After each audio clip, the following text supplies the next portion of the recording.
কি রান্না করছো? কার জন্য রান্না করছো? তোমার। আমি কে? তুমি মাম্মা। কার মাম্মা?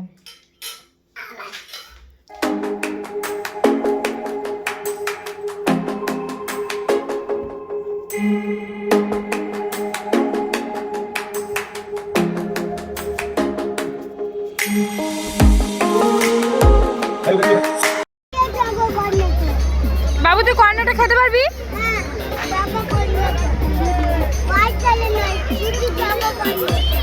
দীঘার লাস্ট ডে মর্নিংয়ে ছিল, আর আমরা তোমাদেরকে তো দেখালাম যে আমি রাত্রে নিজের মেকআপ টেকআপ রিমুভ করে তবে ছেলেটাকে ফ্রেশ করে আমি ঘুমিয়ে গেছিলাম। এটা তার পরের দিন সকালে একদম বিচের কাছে চলে এসেছি আমরা। তখন রুম সব কটাই ছেড়ে দিয়েছিলাম, একটা রুম রেখেছিলাম যেখানে সমস্ত লাগেজগুলো রেখে আমরা বেরিয়েছিলাম। আর আফটার লাঞ্চ আমাদের বাস ছিল, ততটা সময় তো লাগেজ নিয়ে ঘোরাটাও সম্ভব নয় না। দীঘাতে আমি অনেকবার গেছি কিন্তু একবারও ট্রেনে করে আমি ট্রাভেল করিনি, যাইও নি আসিও নি। এই ফার্স্ট টাইম আমি ট্রেনে করে ফিরেছিলাম। আর আমার বেসিক্যালি মানে স্টেশনটা কি বলবো তোমাদেরকে, আমার খুব ভালো লেগেছে, মানে ওর অ্যাম্বিয়েন্সটা বাইরে খুব সুন্দর স্টেশনটা। অরেঞ্জ তো অরেঞ্জ মামা না, তাহলে এইটা তো এই যে এখানে আমাদের পক্ষীরাজ এসে গেছেন আর ট্রেনে সবাই উঠেও গেছে সমস্ত লাগেজ রেখে। আমি জাস্ট ভিডিও করার জন্য একটু বাইরে বেরিয়েছি, আর আমার ছেলে চিপস খেতে খেতে দেখো আমার সাথে শেয়ার করলো। পুরো ট্রেনটাতে খুব এনজয় করেছো। এই ফার্স্ট টাইম আমি ট্রেনে যাচ্ছি, আমার অনেক দিনের শখ ছিল মানে কলকাতা থেকে দীঘা আসা ফ্রেন্ডদের সাথে, যে ট্রেনে ফ্রেন্ডদের সাথে, তো ইচ্ছাটা পূরণ হয়নি। দেখি ফিউচারে হয়তো পূরণ হয়ে যাবে। তো আজকে ফার্স্ট টাইম ফ্যামিলির সাথে দীঘা থেকে বাড়ি ফিরছি, মানে মিদনাপুরে ফিরছি ট্রেনে। তো কেমন কি এক্সপিরিয়েন্স তোমাদের সাথে অবশ্যই শেয়ার করবো। পুরো হজপচ হয়ে গেছিলো, আমি ব্যাগ কেনাকাটা করেছি, লাগেজ বেড়ে গেছে, যা অসুবিধাও হয়েছে। তার উপরে আমার ছেলেটা যা বাপ রে বাপ। তো কেমন কি করছি না করছি তোমাদের সাথে আমি এক্সপিরিয়েন্সটা ট্রেনের কেমন কি ভিউ দেখলাম, কেমন এক্সপিরিয়েন্স আমার তোমাদের সাথে শেয়ার করবো।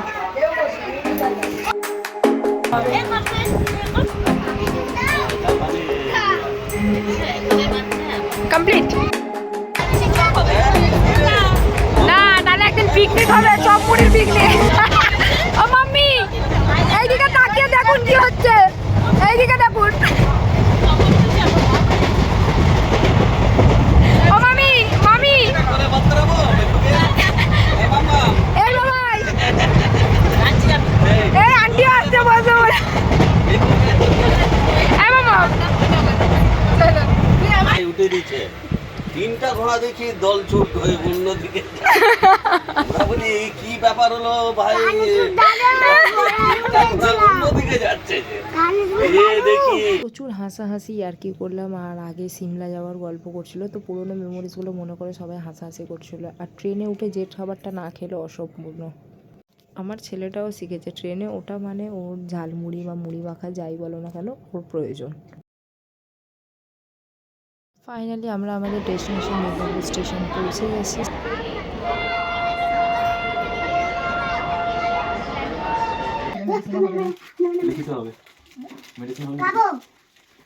আমার জন্য গিফট আনলাম খেলাটা, মুড়িটা ফিনিশ হ্যাঁ নিমসাটা মা তুমি একটা বলে কালার নেম বলবে আমি খাবো। বুঝ দেবে না আমার তুমি কিন্তু মানে ফেলছো কেন?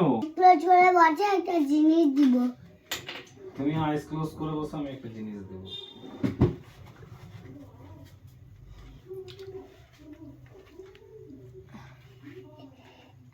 এটা কি জিনিস আমি জানি, আমি সব জানি। ক্যান্ডি এনেছো।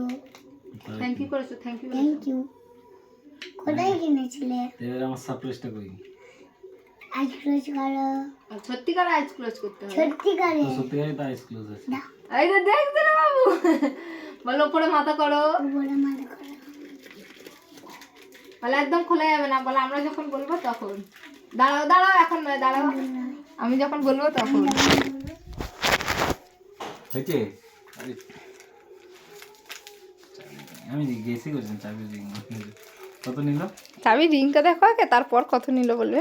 আরে কত নিল না গিফটের দাম জিজ্ঞেস করতে নেই। আরে মুছারও জায়গা আছে, এটা হচ্ছে মুছার জায়গা। এটা মুছার জায়গা না, এটা রাখার জায়গা। দেখি একবার, একবার দেখি না। থাক এটা রেখে দিই, যখন রয়্যাল এনফিল্ড কিনবো তখন লাগাবো, ঠিক আছে? বল না না, বল তখন আবার মাম্মাম কিনে দেবে। না না তখনই ইউজ করবো। আর তখন মামা আবার কিনে দেবে। যাই হোক, দীঘা সিরিজের ভিডিওটা এইটুকুনি রইলো, ছোট্ট স্যাফকে নিয়ে যতটুকুনি সম্ভব হয়েছে তোমাদের সাথে শেয়ার করেছি। যদি কিছু ভালো লেগে থাকে তো please do like, comment, share and subscribe করতে একদমই ভুলো না। Thank you for watching.